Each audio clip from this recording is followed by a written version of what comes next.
ආයුබෝවන් ආදරණීය දුවේ පුතේ පුංචි ඉස්කෝලේ YouTube නාලිකාවෙන් අපි අද කතා කරන්නේ 3 ශ්‍රේණිය පරිසරය ආශ්‍රිත ක්‍රියාකාරකම් විෂය යටතේ ගෙවත්ත තේමාවේ අපි කොහොමද ඉවතලන ද්‍රව්‍ය යොදාගෙන අපේ ගෙවත්ත නිර්මාණය කරගන්නේ කියලා.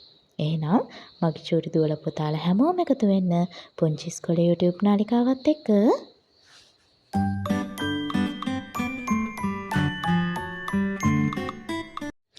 අපේ ඉස්කෝලේ 3 වසරේ චූටි දුවලා පුතාලා මෙන්න මේ විදිහට තමයි එයාලගේ ගෙවත්ත නිර්මාණය කරේ. බලන්නකෝ ඔයාලටත් ඔයාලගේ පාසලේ මේ ක්‍රියාකාරකම කරනකොට මේ අපේ චූටි දුවලා පුතාලාගේ ගෙවත්තෙන් ඔයාලට අදහසක් ලබා ගන්න පුළුවන්ද කියලා. එයාලා ගොඩක් වෙලාවට මේකට යොදාගත්තේ ඉවතලන ද්‍රව්‍ය ඒ වගේම අවට පරිසරයෙන් ලේසියෙන්ම හොයා ගන්න පුළුවන් ද්‍රව්‍ය. ඔයාලා හිමින් මේ වීඩියෝ එක නරඹලා හොඳ අවබෝධයක් ලබා ගන්න මේ නිර්මාණ කොහොමද කරන්නේ? කොච්චර සංයමයකින් කරන්න ඕනේද? නිර්මාණයක් කරනකොට කොහොමද පිළිවෙල තියාගන්න ඕනේ? මේ හැමදේම එහෙනම් ඔයාලා හැමෝම අපේ මේ පුංචි වීඩියෝ එකකින් නරඹන්න.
මම හිතනවා අපේ චූටි දුවල පුතාලගේ ගෙවත්ත නිර්මාණ හරහා මේ චූටි දුවල පුතාලටත් ගෙවත්තක් නිර්මාණය කරන්නේ කොහොමද කියලා හොඳ අවබෝධයක් ලැබෙන්නේ නැති කියලා.